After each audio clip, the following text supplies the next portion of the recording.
Yay! Okay, today we're going to be talking about dirty dishes. Now, this is my dirty dish from earlier this evening. And you can probably guess that I had spaghetti. And already, if I just try to scrub off a little bit of it, it's not coming off, is it? I'm scrubbing. Nothing's happening. So it's not coming off, even when I scratch at it.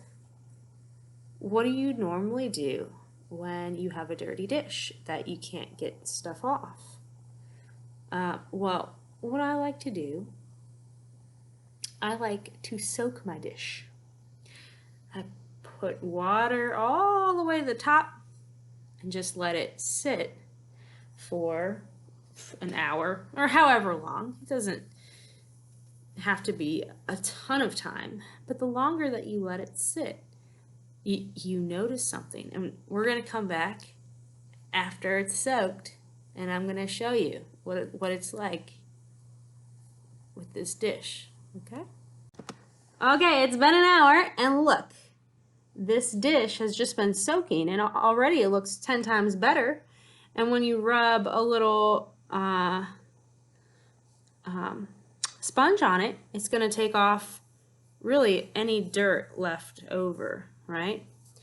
Now, let's talk about what it means. Okay, so the dish, it's like, imagine it's you, okay? And imagine that the dirt that is left over from a meal is like sin, or something that it's hard for you to get rid of. Okay, so maybe it's bitterness, or maybe it's like unforgiveness. It's something that's stuck on you and you can't get it off. That's like the crust of whatever that's stuck on the side of the bowl, okay? And the way to get it off is not to scratch at it and beat yourself up, because that doesn't really work, does it? It's to soak. It's to soak. How do you soak? What does it mean to soak? Good question. Okay, let's go to a verse in the Bible. Okay, it's the passage is Ephesians 5, and this is where Paul is actually talking to husbands and wives and how to treat each other. But in his comparison, he's talking about Jesus and what he does for the church. And this is where it connects to the dish. So pay attention. Okay, husbands, love your wives, just as Christ loved the church and gave himself up for her to make her holy, cleansing her by the washing with water through the word, and to present her to himself as a radiant church, without stain or wrinkle or any other blemish, but holy and blameless. Okay, so that is our passage. Now, did you hear that when it was talking about cleansing the church by the washing with water through the word? So it's the word of God that when it soaks in our hearts, softens all the dirt and the grime that's stuck inside ourselves. And then, like, we're washed clean through the Word of God. And what is the Word of God? Well, the Word of God is Jesus. It says in John 1 that in the beginning was the Word, and the Word was God, and the Word was with God. Okay, so basically God and the Word are one. Okay, and then later on in that chapter it says, the Word became flesh and dwelt among us. So God became man to live with us, right? Okay, so who's that guy? That guy is Jesus. So Jesus is the Word. And when we let him dwell in our hearts, he soaks us with his love. And it's love that just cleans us, cleans our little dish. Okay? So let's learn more about this dish. Okay, wham bam! What a clean dish! Woo! Well, did you know that in the Bible, Jesus talks about people as dishes?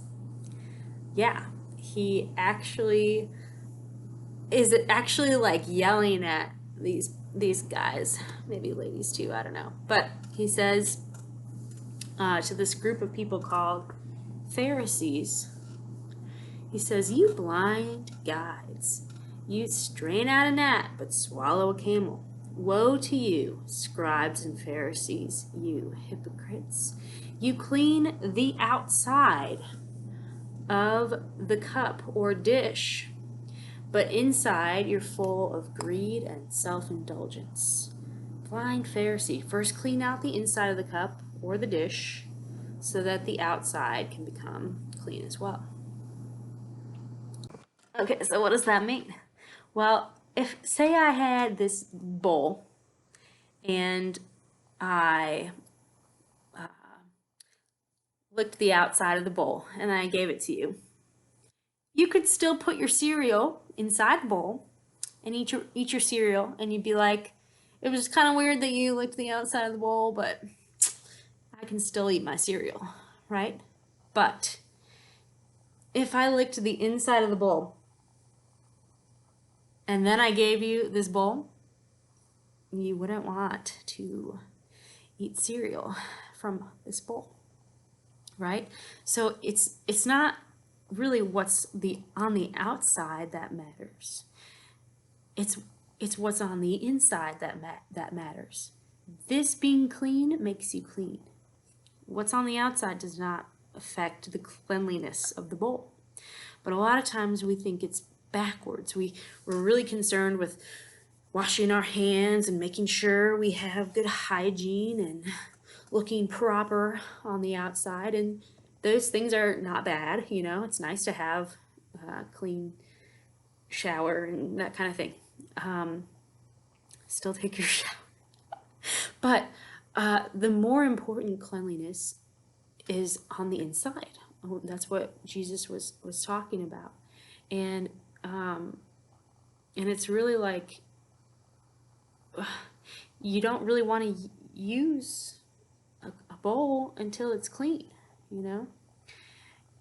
And I feel like God wants us to have clean bowls, because when you have a clean bowl, it can be used for all sorts of beautiful things. It can hold spaghetti, it can hold cereal, it can hold whatever beautiful things that, you know, you can eat.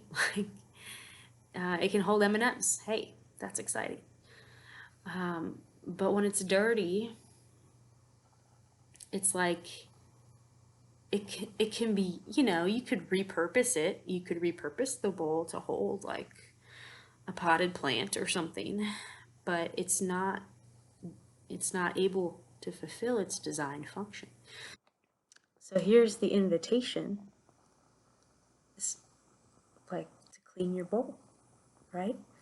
And it's not, again, not something you can do to just scrub, because like we saw earlier, without the water, without the washing of the water of the Word, you're not going to get off the gunk, right?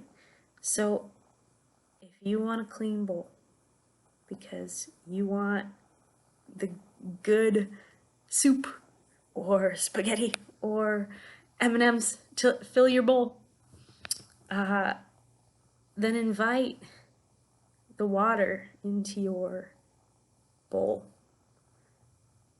invite Jesus to dwell in your heart and just watch how he changes you from the inside out.